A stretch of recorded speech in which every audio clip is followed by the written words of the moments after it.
All right, welcome back to another episode of The Untamed Life. Last week, I did an episode on the laws of harmonious living with my love, my honey, Mark. We were in Mexico for like 10 days. I was coming up a women's retreat, and like, man, there was just so much beauty, harmony around us. We're starting to find a new rhythm, a new flow within us. And it was awesome to do that podcast with him. And today, what I really want to do is continue into like a part two almost of that, and share some of the laws and core beliefs that, like, at least five. Let's see, maybe I'll throw a bonus one in there. The five of the core beliefs that I hold that really have become laws of abundant living, like prosperity consciousness. And I just want to share those with you guys. I exited this week. I just came home last night and literally been gone for 2 weeks. And it was just one thing after the next of beauty, of grace, of flourishing, of serving amazing women, serving amazing men, connecting with amazing women, like staying in the most beautiful locations. And every time I was like, man, it does not get any more beautiful than this. And there was like even more amazing food and location and conversation and deeper levels of intimacy with my husband as we were having like conversations about everything, our hearts, our dreams, our vision, our sex life. And it was just like overwhelming. I talk about this a lot lately because it literally feels like I have been getting doused in this beautiful waterfall, like gush of so much goodness. And we were reflecting back, and I'm like, wow, we've really like only, quote unquote, it's been 3 or 4 years. And God has revealed so much and opened up so much. And I have surrendered so much that really my life is so indistinguishable today to how it used to be. I live so differently. My identity has upgraded so many times. Financially, I'm in a completely different place, energetically, emotionally, my health, everything. And there has been so much abundance and so much prosperity. And I'm really hot on this topic of wealth consciousness, prosperity consciousness, as I continue to go deeper in my work. So I want to share today some of the supernatural laws for abundant living, a life of true prosperity, which to me, that's what wealth consciousness is. So again, why I've been inspired to do this for a couple of reasons. The first one is I have met so many people in my own life, including myself in the past. My ex's family had a lot of financial money in the bank accounts. I've worked with many, many clients who came from very wealthy families, had more than enough, like so much from the world standards. They had everything, and yet they felt so incomplete.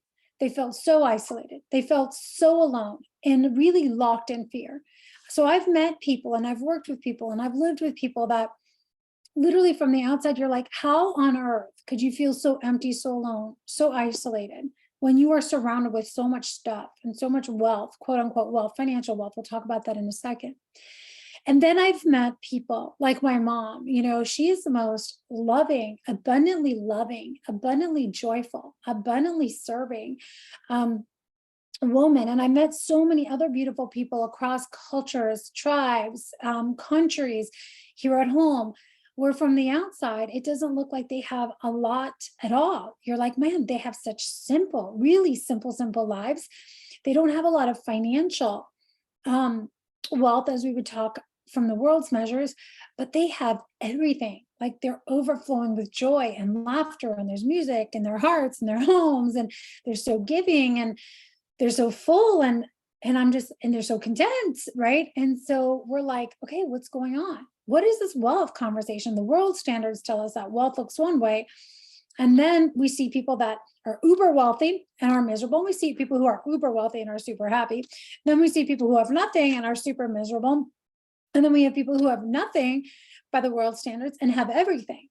So like, I feel like we kind of need to redefine a little bit what wealth is, what prosperity consciousness is.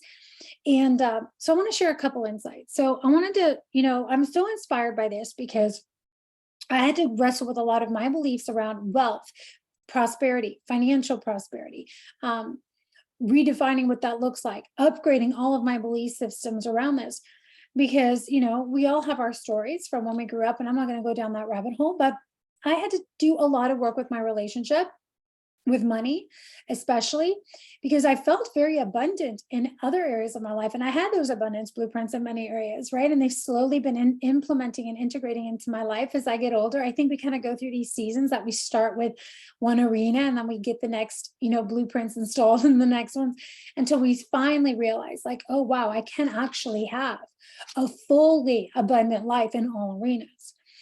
So growing up, I saw a lot of people that, again, would be people of faith or in the spiritual community or in the Christian community or whatever, but then really struggled with money. And I was like, what is going on with that? That doesn't seem right to me. Like, why are we really supposed to be poor forever? So I already talked about like having to upgrade my relationship with money. So one of my laws, as we're going to unpack here, is really like redefining a lot of that poverty consciousness that comes from a lot of like really, either spiritual backgrounds, religious backgrounds, service-based backgrounds, healers, service workers, right? People who just like really want to pour and give to the world that maybe have felt like it's wrong to have money, it's wrong to be financially wealthy or whatever. And then you have other people who have a lot of financial wealth, but don't have any time wealth.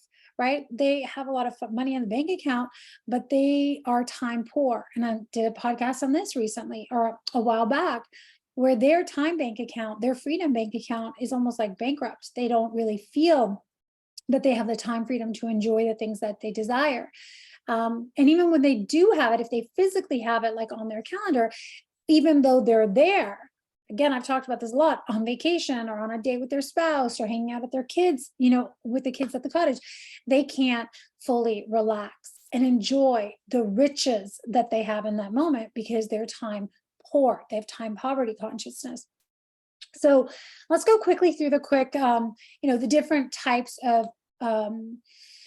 wealth consciousness that there are, the different types of wealth. So I like to kind of divide them into 6. There's lots of different ideas on this. This is not like my original work, but it's kind of a currency that goes, throughout a lot of the coaching world and, different financial and prosperity books and all that. But there's kind of 6 that I want to unpack. The first one is health wealth, right? And we hear this one a lot.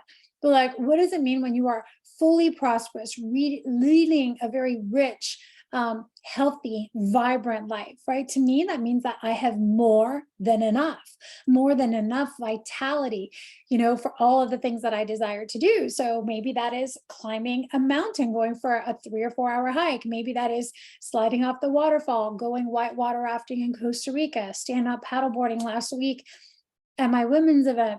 That means I have the vitality, the stamina, and the energy to make love with my partner, my husband, my wife, and like fully be present and enjoy it all, right? And this is a big one. I'm going to put it out there. Maybe it's I have the health wealth to have the capacity to hold space for my business and my partner, my wife, my husband, my kids, and hobbies that I enjoy, and some interests, and a community. Like, capacity building is a wealth bank account. And some of us have a lot of richness in this area. We have a lot of depth. There's a lot, we got like stores of wealth in this. And some of us are feeling like we are just on that, like we're going paycheck to paycheck with our health wealth, right? Our health wealth account. And so again, when I start unpacking these principles in a minute, it doesn't matter which area of wealth you might be abundant in or maybe bankrupt in, but I want you to kind of tune in to which arena are these blueprints or these laws basically fully operational, and which ones are they non-existent in. So the health wealth, obviously we talked about that. Do I have more than enough, not just barely enough to get by, right? Poverty is like not enough. I do not have enough of this in my stores.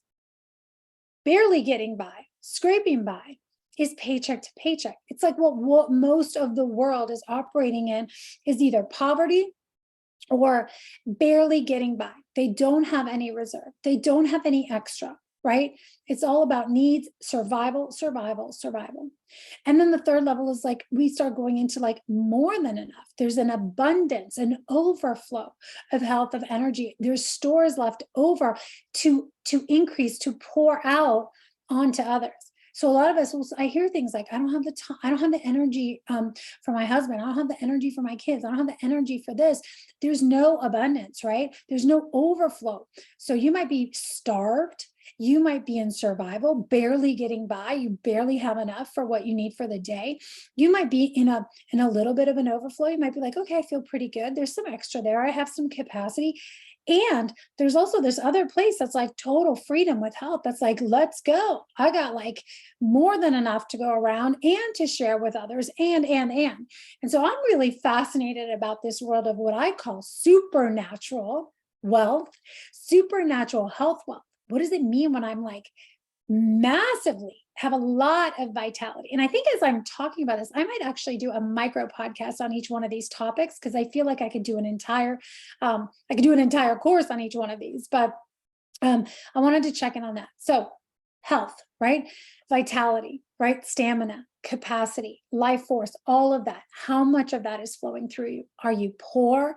Are you starving? Are you like a starving artist in this? Do you have just enough? Or are you really operating from an overflow? The second one is and by the way, these are not in specific order, but the second one is our relational wealth, right? And our relationship wealth is how wealthy are you? How rich are you in your relationships? So, your intimate relationship, I think, is a huge one, right? Are you starving? Are you poor? Are you going paycheck to paycheck, barely getting by, scraping by with like, scraps, or just getting what you need, but never feeling like so full that you want to like give from a full place, right? You don't want to be generous because like, what if you don't get enough? So this is kind of like a little bit of that hoarding mentality and withholding love and like scraping by with what you have in relationship, like that one compliment, like you got to hold on to it for like months because you never know when the next one's going to come, or that one trip that you took as a couple, or that one thing, right? Because it's not the norm to be in abundance in your relationships, an abundance of compliments, an abundance of building each other up, an abundance of support, an abundance of connection and conversations that are beautiful, right? How many people out there in their relationships are living for like the major holidays, like Christmas, Valentine's Day, their anniversary, like maybe that's the one time they have sex, or they exchange gifts, or they actually experience closeness with their partner. It's crazy to me, but I understand it. So when we look at relational prosperity, relational wealth, I believe it's all relationships. And again, we can break these down into all kinds of categories, but like, where are you at when it comes to my intimate relationship with my husband, my wife? What about with my children, right? How many parents is like, man, there's just not enough of me to go around. Like the kids are fighting for my attention. They're fighting for my affection. They're fighting. And maybe your wife or your husband is fighting for your affection, your energy stores, but maybe it's also your relational stores, right? You might have some faulty belief systems in these arenas, some faulty laws around relationship prosperity. Like, well, there's only so many amazing men. There's only so many amazing women. There's only so many intimate moments you can have. There's only so much you can explore with someone, right? There's only so much of me they will love, right? There's all these programs that run, right? And again, like they kind of filter into other arenas, but we can also be really good at compartmentalizing them. So when we look at our intimate relationships, our relationship with our kids, our relationships with our community and our network, like, do we have a rich network of beautiful people that we get to connect with?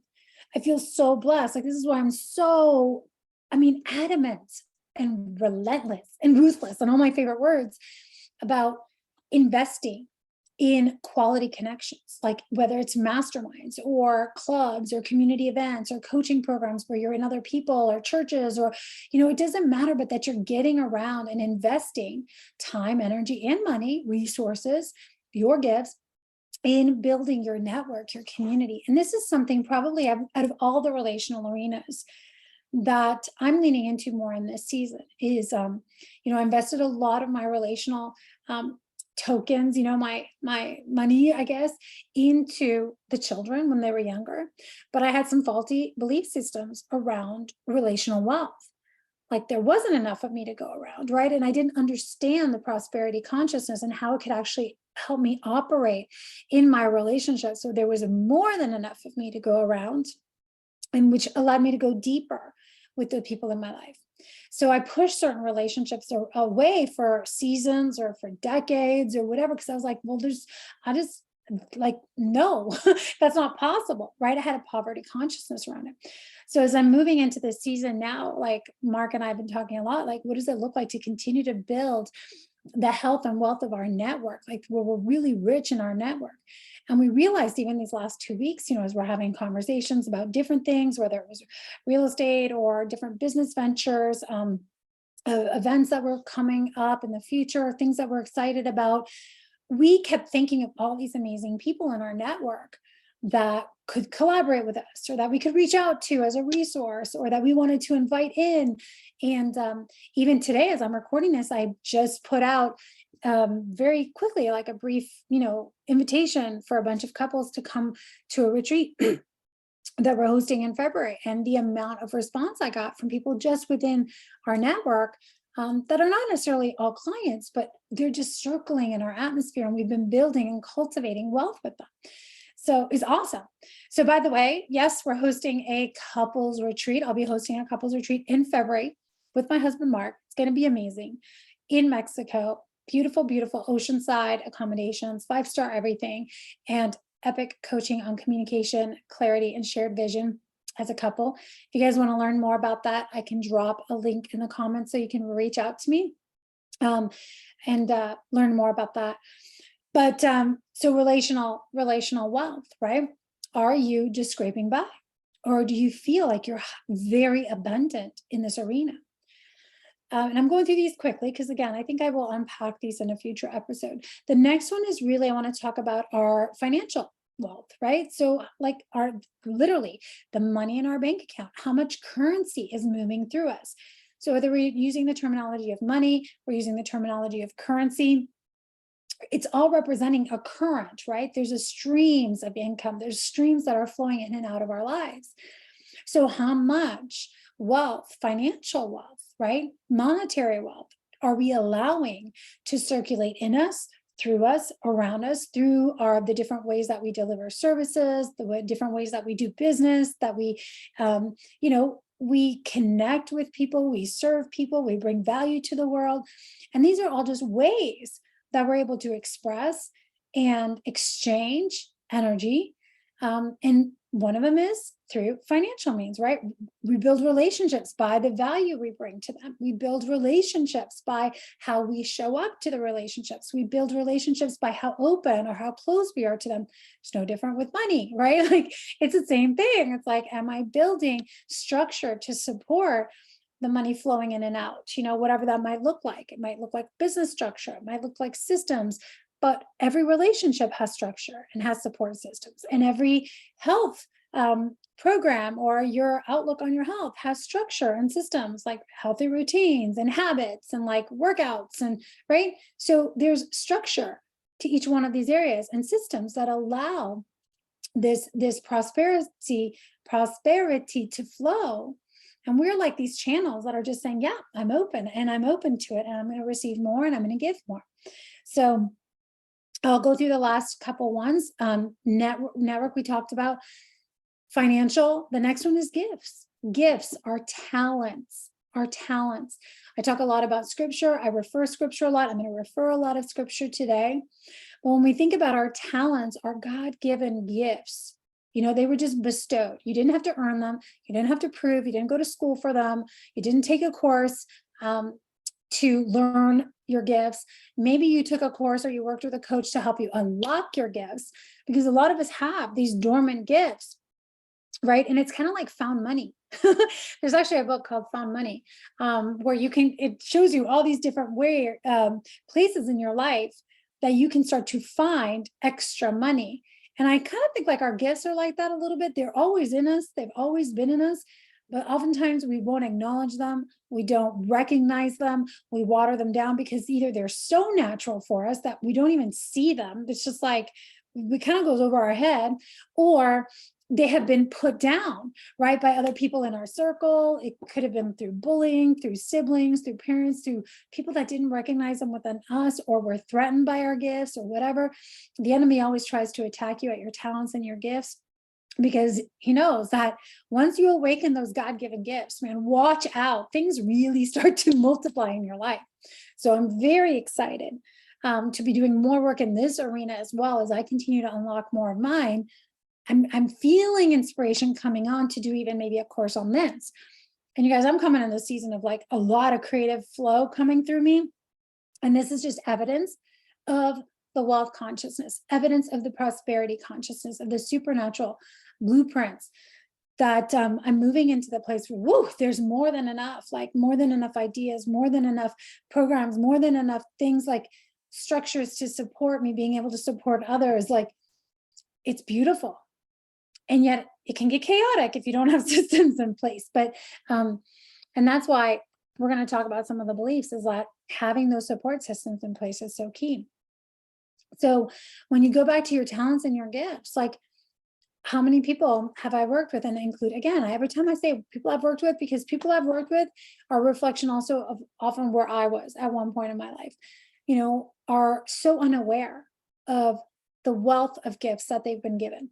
Again, they have been given, not the wealth of gifts that they earned. This was not transactional over decades, and then they kind of stored them up, and it's like, oh, I have all these talents and all these gifts. You have skills for sure. You may have developed talents over time, and you invest in your talents. But it's funny that once we really uncover our talents, and maybe you did as a young athlete, you discovered, man, I'm really athletic. I'm going to invest in my golf game. I'm going to invest in my swimming. I'm going to invest in this skill. You kind of unlock your talents, and then you start to invest in your talents, and then you start to multiply your talents, right? And then you're also like bringing your talents to the world. So this is true for any of these areas. The first step is like recognizing it, appreciating it. Then you got to invest in your health, invest in your relationships, invest in your talents. You got to invest in order to multiply, right? Otherwise, you'll be poor forever. You got to invest time, invest money, invest energy, invest the things that matter if you want to multiply the things that matter. Last two I want to talk about is spiritual wealth, right? When I think of spiritual wealth, I think of the books of Proverbs. The whole Bible is so amazing. It's chock full of wisdom, but I love the book of Proverbs. There's so much wisdom. But spiritual richness to me feels like being so deeply connected to the spirit, right? It's like really like, you could feel the spirit moving in you. You could feel the spirit guiding you. You have this wisdom, you have insight, you have access to the wisdom and insight because you have opened your spirit up to receive. And again, acknowledge the Spirit of God that is alive in you. Each one of you listening, the lie that the world has told us is that God is outside of us, but God is alive in us. Right? I can do all things through Christ who is alive in us. And when God breathed you into existence, the first breath into man and woman was the breath of life. The life, inspira is life itself. So God is life, and he breathed life into us. So once we awaken to this, not only is a concept, but this reality that is like, wow, God literally is alive in me. As long as I'm living, I have access to this beautiful spiritual intimacy and spiritual richness and wealth of wisdom and of insight. Man, things in your life really begin to look up. Things really begin to multiply. And it doesn't mean that it's not without work, without trials and all of the things, but you start to feel rich. And there's been times, again, where I have felt, I have lost maybe material things. We lost homes, we lost businesses. And I call it now, instead of losing, I call it reorganizing. Because again, this is an extra law, it's not on here, but when things feel like they're being lost, they're actually being reorganized and recycled, right? And upgraded. So it really changes your relationship with things exiting your life when you realize like there is divine order, there is divine orchestration. And what looks like a loss to my physical eyes in the spiritual world is simply a reorganization. And so that I can receive the next level or the deeper level of richness that is forming. So you can't be holding on to stuff, right? Again, grasping onto the past, grasping onto physical things, grasping onto relationships, grasping onto anything. The way you used to work out when you were 20, but now you're 50 and you're still trying to do your 20-year-old workouts. I mean, I've seen guys and girls do this all the time. They're grasping onto a version of themselves that they used to be. They're grasping onto an old idea of how their relationship should be or who their partner was when they first met them. Or they're grasping onto a season of their life that they call the good old days. Or they're grasping onto expectations of how something should look in the future. It doesn't matter. But anytime you're grasping, you're out of alignment with the laws of abundance. The laws of abundance says, open your hands, be ready to receive, right? Open your hands so that you can receive, and open your hands so you can let things go, so you can put things down. Open hands, right? You can embrace, you can hold space, but don't grasp, don't hold tightly with the grasping energy, which is fear, my loves. The last type of wealth I want to address, I already kind of touched on it, is time wealth.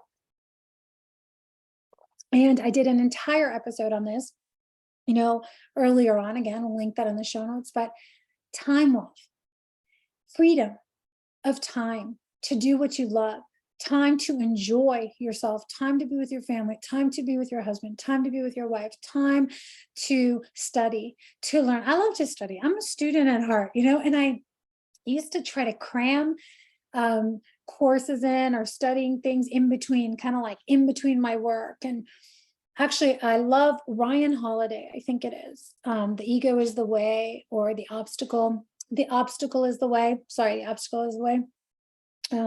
He wrote several books, but Ryan Holiday, I love what he said. Like, he is an author.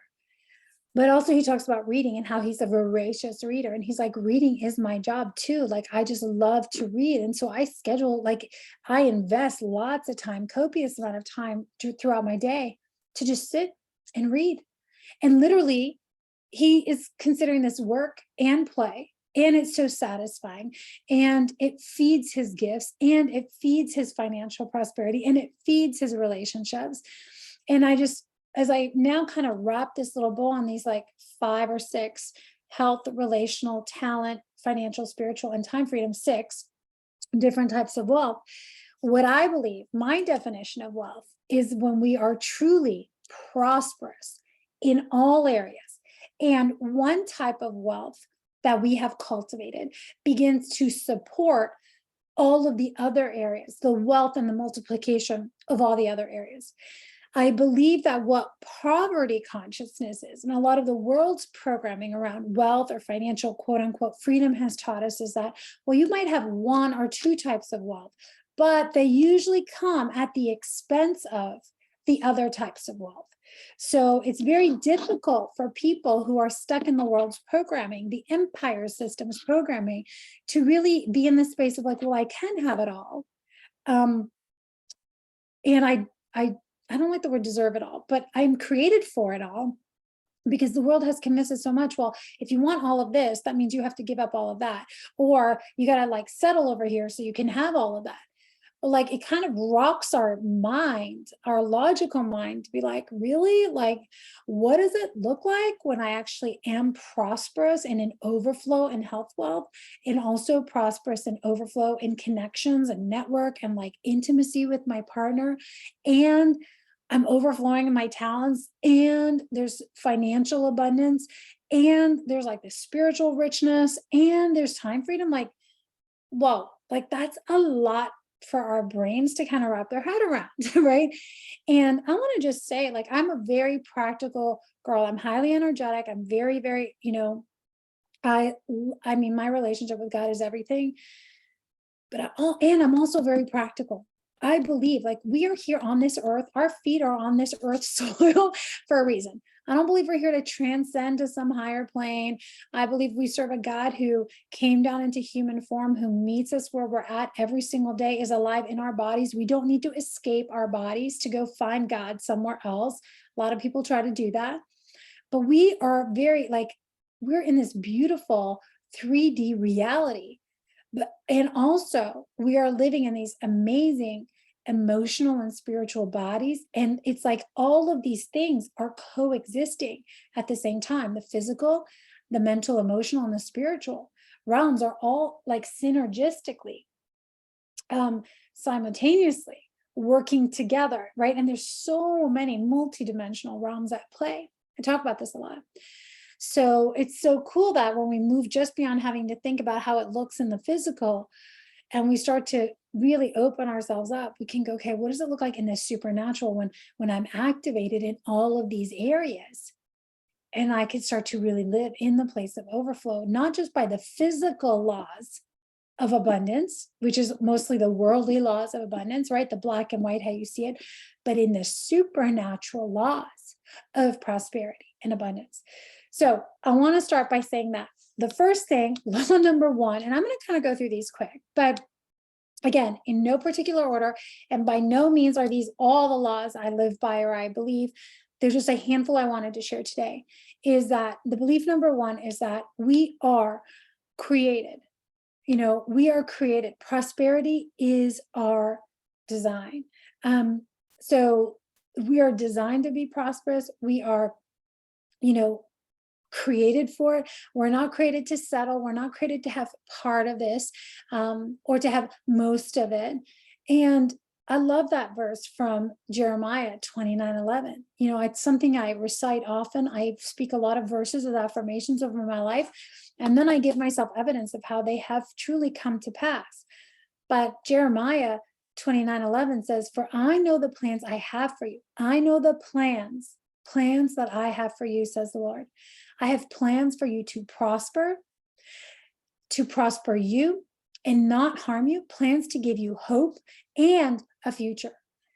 And so I just meditate on this so often, and it's something I declare out loud, like, God, you have plans of prosperity and a beautiful future for me. And you made these plans way before I ever showed up to the scene, right? So like before I was ever created and life was breathed into my mother's womb, like there was already plans for these beautiful gifts to be unlocked, for prosperity, for me to bring more life to life that was on this planet.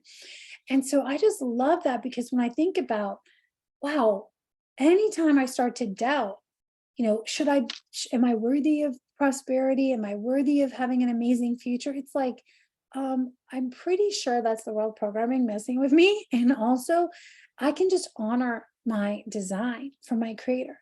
So again, I love to ask, like, when I tune in, when I'm praying, when I'm meditating, journaling, is like, okay, what are the desires you've placed in my heart? Am I actually following the desires, the seeds of desire that you've planted in my heart? Is there a vision that you're bringing to me that has kept showing up over and over again in my life that I have not acted on? I think dreams are God-given seeds that are meant for us to take action on, to ignite, right? And so many of us are like downplaying it and watering it, and we are denying the plans that he has for us. Just like our parent with our children, I get out of the way. They have their ways and I'm here to support them. But there's something beautiful when I say, God, what are your plans? I have the dream, which was given to me. I have the seeds of desire, which were given to me. The more I give oxygen to that, and then I start to say, show me the way. And it's like his way, not my way, right? His plans, not my plans, but I have the vision. I have the desires, right? I have these inspirational pings. And then my job is really to obey and to cultivate the relationship with those dreams, the relationship with the visions, the relationship with the desire in a healthy way. And it's amazing that once you start to get this, like the divine orchestration of things showing up to support you really does happen quite quickly. So that's one thing. The other core belief, really, this one sits at the top of everything, is that creation reveals. Like, creation is the ultimate teacher of prosperity. When you look at, I'm just going to read Romans 1:20. Since the creation of the world, God's invisible qualities, his eternal power, and his divine nature have been clearly seen, clearly understood from what has been made, so that people are without excuse. Let me say that again. Since the beginning of the world's creation, God's invisible qualities, So you're like, okay, the creator of everything, who has access to all resources, made every single thing, right? His eternal power and his divine nature have been clearly seen and can be clearly understood by what he's made, so that man will have no excuse. Whoa, this is why I am such a student of nature. Like, I absolutely love being in creation. When I sit by a waterfall and I look at how powerful that water is flowing, and what's really required for that water to flow is really like having a solid structure in place, right? The banks on the river, and you look at that water flowing, it gets me thinking like, okay, do I have structure in place that can support the amount of life force that wants to flow through me right now? What does that structure look like for me, right? Build structure, get team around you, right? Get some infrastructure in place, frameworks or whatever, get automation of flow, automate flows of money, automate habits, automate. It's just creating flow so that the flow just keeps going. It always has a place to go, right? And when we become students of creation, we realize that creation doesn't grasp. Again, going back to that, the laws of prosperity is that creation creates structure. Like if you look at where there's a lot of flow, there's some structure to support the flow. It's the masculine and the feminine. Everything is going deep, deep, deep into the ground. There's roots and ecosystems built below what you can see in order for things to grow. There's a circle of life. There's seasons and cycles to things, right? So once you start to observe nature, you start to realize, okay, there's seasons and cycles to things, right? What season am I in right now with my business, in our relationship? What if I stop fighting this season and actually try to learn from it, right? So supernatural laws of prosperity, is really observe creation, become a student of creation, then do what you see, because God's power, God's divine nature is revealed by what he's created. And how perfectly everything is supplied for each season in perfect order. We have so much to learn by observing nature, right? And honoring the cycles, honoring the rhythms of life, looking at where there's flow, looking at where things grow and flourish. What is the environment where things are flourishing and growing? What's the environment where things are dying, right? And we start to look at this, and then we can apply these laws over to different areas in our life. So, creation reveals the laws. Get to observe, honor, and respect creation. Become a student of creation. This does not mean I worship creation. This does not mean I sit here and I don't worship creation, but I'm a student of it, because it's like observing a piece of art that an artist made and painted, and you love the art, but it reveals so much about the heart of the artist, and you can learn so much, but it really requires slowing down, right? It requires slowing down so you can see, slowing down so that you can allow. And I was literally on a call with a client right before I recorded this podcast, and she said, Christine, I'm slowing down, and time is I have more time than I ever had. I'm slowing down. I have more time than I ever had. I have time for everything and so much more. And we started laughing, because I said, that's a supernatural law of time wealth, that when we actually slow down, we multiply time, right? A supernatural law of wealth consciousness is that when I create banks to the river, when I give my money a place to go, right? Flow, it flows like a river. And the more comes in, the faster the river can flow, right? It's like rain coming down. When things are pouring in, if the structure is in place, there's a lot of flow can happen, right? But how many of us are operating our lives with no structure in our day for our workouts, no structure in our finances, really, for money to flow, no channels for things to go, no structure in our day when we're at work. So our attention is all over the place. And so literally we end the day, we're feeling energetically poor, we're exhausted, right? We're feeling time poor because we feel like we got nothing done. And we literally did not have banks in place, structure in place, time blocks in place to channel all of our energy, all of our life force. So not only can it multiply, but it actually can get stronger and move more. One of my favorite questions is always like, how do I allow more to happen in me, through me, and around me with less of my energy involved?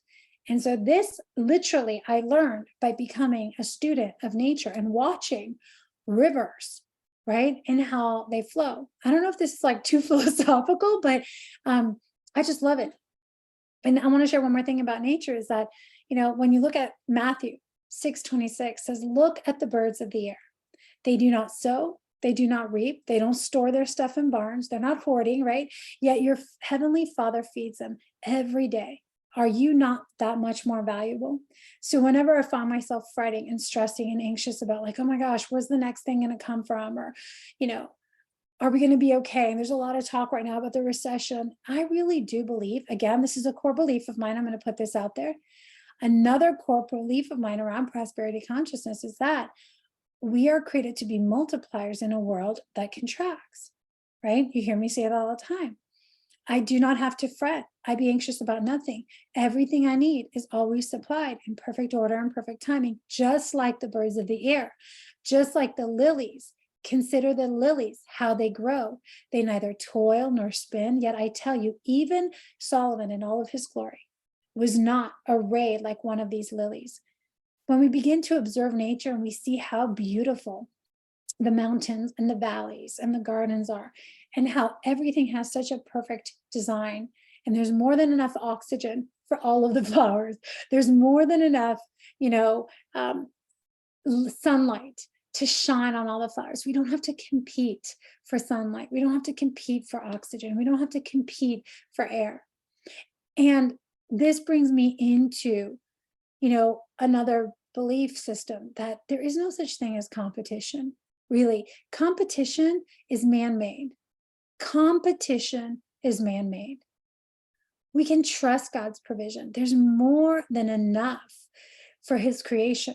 And just look and observe. Nature is perfect evidence of that. How much more does he love and sustain us as his children, as his sons and daughters? Worry stems from what we only see with our physical eyes and what we can't see with our eyes.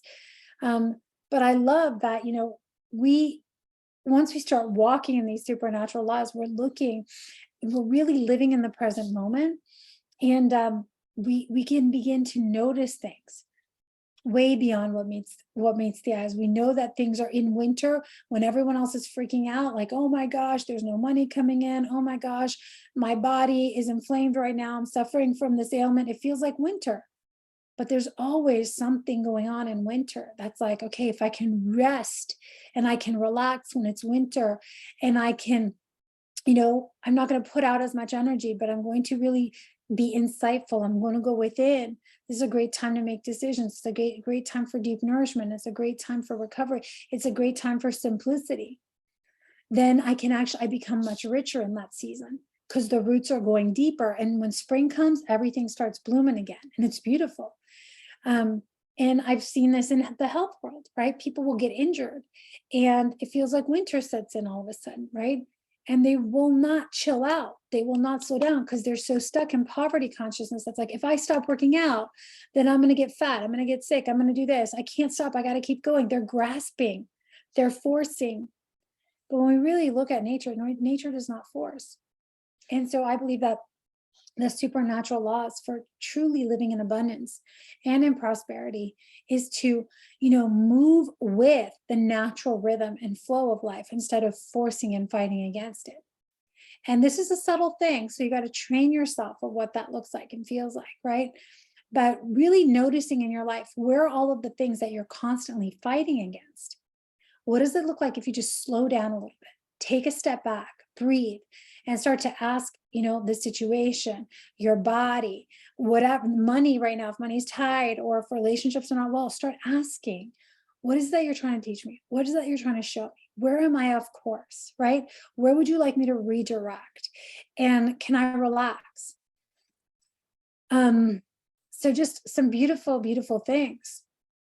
And another core belief here is that, what you put out always comes back in multiples. We hear this with money, right? Like if you invest when you're young, it's going to come back like crazy. And we see the compound effect, right? The compound effect is real. We see it in the world. But energetically, there's also this like boomerang that goes out.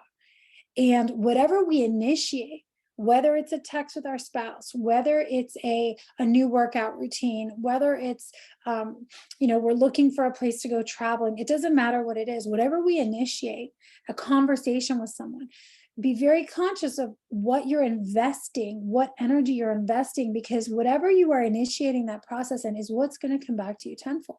So if you're initiating a relationship from a place of lack, more lack is going to come to you. And I do a lot of work in relationships. So I see men and women do this, but especially, I don't want to say especially men, but kind of, I'm not generalizing, guys, but like they have to they're grasping for the next relationship. They don't like to be in the space of being alone, being in the void, right?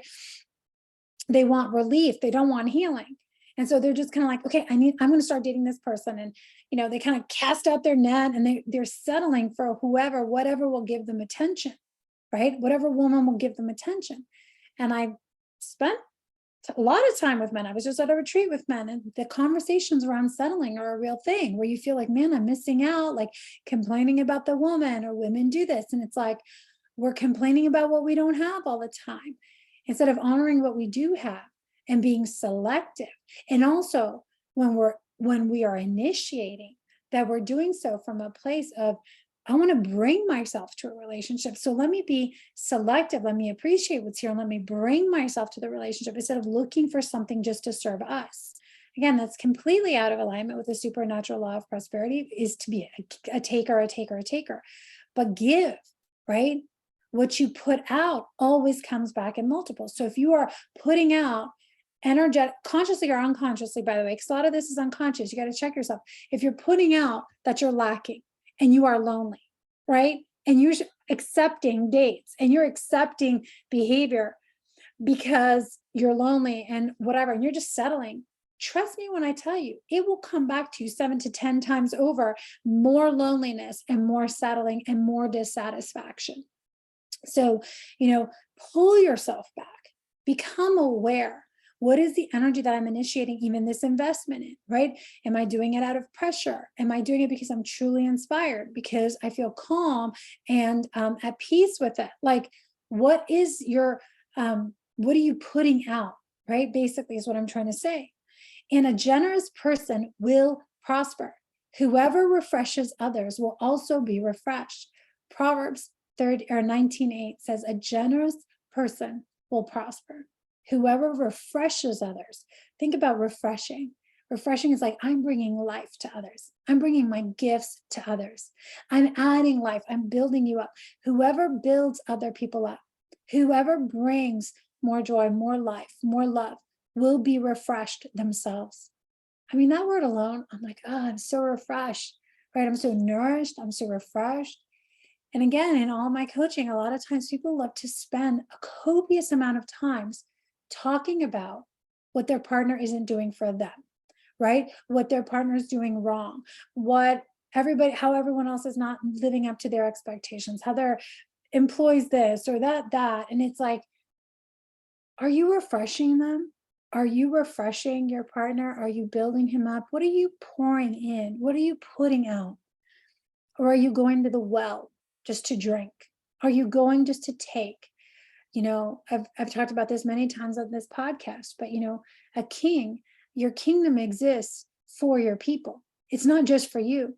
You receive the blessings because, it feels so good to provide for them, to laugh with them, to feast with them.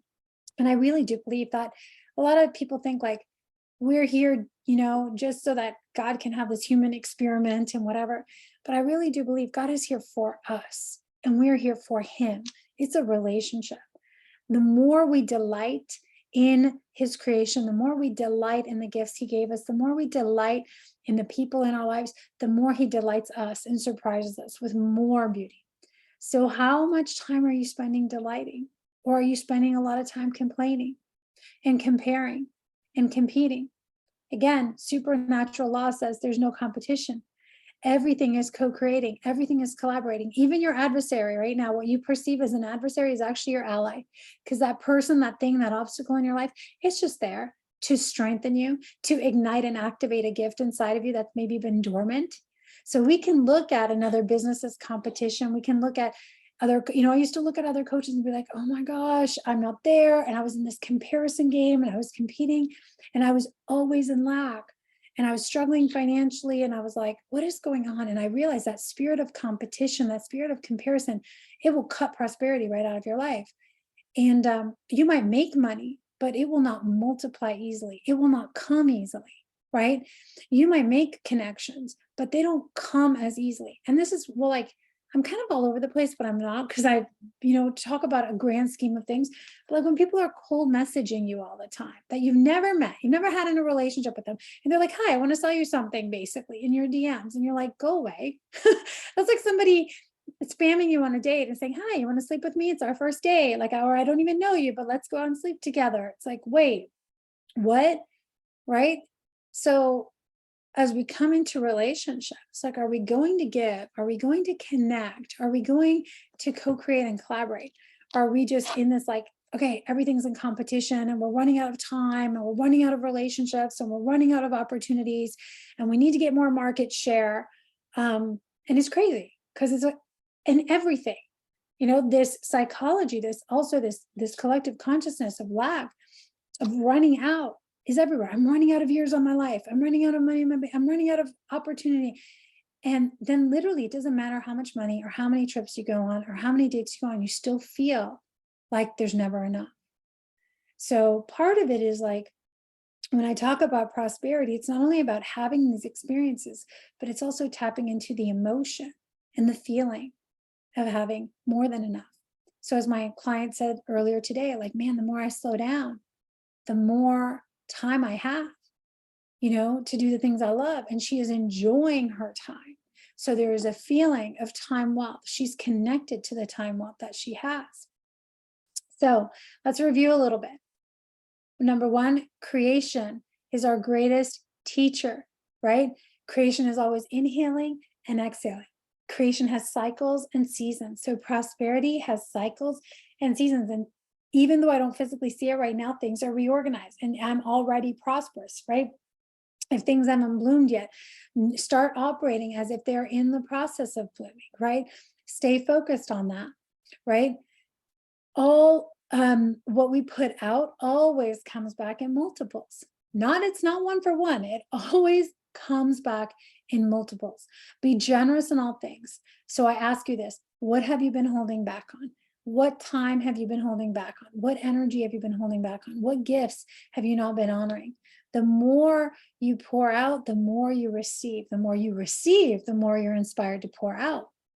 Mark and I talked about that in the last podcast. The more I'm able to receive, then I'm like, I'm so full, there's nowhere else for it to go. I've got to let some of it go, whether it's money, whether it's health, whether it's experiences. Like, I can give so generously because I'm living in overflow.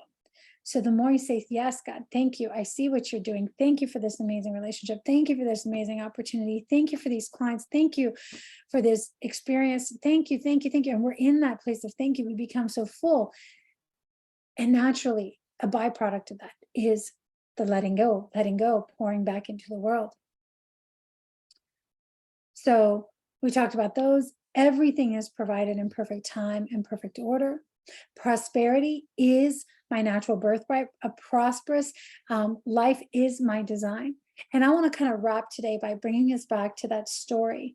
And kind of one of my other core ones, which ties into all of these, is that really we are designed for a beautiful, prosperous, abundant life, and I believe that everything that is God's is also ours, and everything is his first. So let's not kid ourselves and be like, well, I'll give you 10%, or I'll give you this, or I'll give you this amount of my time in the morning. It's like, really, it all belongs to him. And all of creation belongs to God. And what's beautiful about this is, if it's all his and you are a son and you are a daughter and he's alive in you, that means that all of it is also yours when you honor it, when you appreciate it, when you recognize it. Just like a child, that you love so dearly, and they're growing up in your house and you're like, everything, what's mine is yours. Like, I'm here to pour out onto you. And our Father wants to pour out the blessings on us. Like the feast for our senses. Life is like a feast for our senses. And the more we can tune into this, the joie de vivre, the joy of living, the joy of life, and delight in it and celebrate it and ditch any guilt around it. Like, this is literally what we're created for. And it brings me back to the story of the prodigal son, and there's a story in the Bible about, in Luke 15, about the prodigal son. And there was a man who had two sons, and the younger of them said to the father, hey, give me a share of the property that's coming to me, because he had a lot of property. So he said, hey, I want the money for this property. And not even a few days later, the younger son took all the money he had made, or took all the money the father gave him, and he went out on a journey. And he was reckless with the money. He spent it all. He partied. He had prostitutes. He was basically just, got rid of all this beautiful wealth. And then the other brother stayed home and was under the father's care on the father's land and under that provision. But when the younger son ran out of money and realized he was sleeping with pigs, he was like, why am I sitting here groveling? Why am I sitting here suffering and sleeping with pigs when my father's house is so great and he has everything? Let me go back to him. Let me apologize. And let me let him know that, look, I am no longer worthy maybe to sleep in the big house, but like, hire me. I'll work, I'll earn it. Would you just take me back in? Kind of like a begging energy, right? So the young son goes back to the father. And then what happens is, he comes back, he says, Dad, I sinned, I disobeyed, I squandered all your money away, right? I'm no longer worthy to be called your son. But the father instead says, shh, be quiet. And he called the servants and he said, bring me the best robe, bring everything. My son is alive. He thought his son had passed away. And he was so happy that his son came back to him that they had a huge feast, right? And they celebrated that he was home and received him safe and sound. And then there was the older brother who came in and said, wait a second. I have been working here in this estate and you never did this feast for me like this. And I love what the father says there. And it's a great reminder for all of us, where he says, son, to the older one, you have always been with me. All that is mine has always been yours and is always yours. It was fitting to celebrate and fitting to be glad, because I thought your son was dead and now he is found. He is back home. He is alive, and he too gets to receive abundantly. I added that last piece of he too gets to receive abundantly, but that is the story. You can go back and read that in Luke. But it's a beautiful story for me on so many levels, because it reminds me that everything is created to be really, like, everything is his to begin with. Our money, our time, like, we came into this world with nothing, we're going with nothing. And while we are here, we can live in the house and we can be feasting and we can be enjoying and we can be serving our Father and we can be delighting in the gifts that he gave us. And as he says to the older son, hey, if you're living in my house, everything that's mine is yours, And also sometimes we go astray and we miss the mark and we go off our own way and we want to do it our way. We think that we have better ways to make money and better ways to do health and better ways to do our relationship. And we can really get off track and we can make some bad decisions along the way. And then we can get stuck in this place of shame and guilt and fear, like, I don't deserve the good things in life anymore. I don't deserve an amazing woman. I had some beautiful conversations with some men last weekend about this. We get divorced and we make mistakes. We do things, we say things, and we can easily fall into the place where it's like, I don't really deserve this incredible relationship. And I just want to say, I don't deserve that much prosperity in my life. And so below the surface, subconsciously, I think we just accept and that lie, which is a lie of the enemy, because that's not how God operates, that wants to keep us disconnected and away from our home. Home, abundance is our home. Abundance is your natural state. Being under this house of God where there's joy, where there's delight, where there's feasting, and there's more than enough for everyone to go around, is home. This idea that if you're happy, then someone else is sad is ridiculous. This idea that if you are abundantly wealthy financially, someone else is poor, is also a man-made concept. There's more than enough love for your relationship to be amazing and everyone in your circle to have amazing relationships. There's more than enough in God's kingdom. There's more than enough in the supernatural. The world has convinced us that there's only so much. The world has convinced us that we're so disconnected from God, or we've come so far down our own path that we can't go back, right? And what I love about the supernatural, the spiritual realm, is that, just like that, you can make the decision to switch. And it might take a little bit of time for the physical to realign in your life, but I'll tell you, the minute you decide to come back to the abundant home, the place of prosperity, and you know, come back into that invitation as a son or as a daughter of the one who created you, everything in you, everything in this world. And you say, God, show me the way. Show me the plans you have for me to prosper. Show me the gifts. Thank you for the gifts. Thank you for the gifts that are already in my life.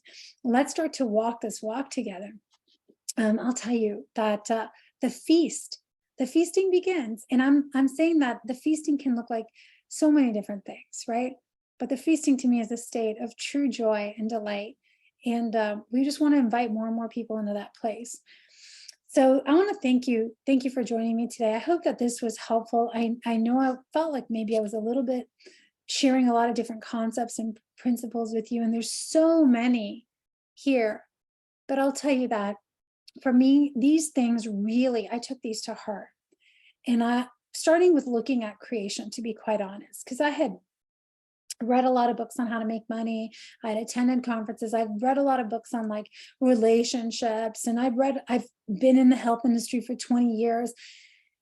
And I never felt super, rich and prosperous, and gave myself permission to truly have it all, basically, until I really began to become a student of creation and fully came into my role as a daughter of the Most High, a daughter of this immaculate creator who wants everything for us so that we can bring everything to others.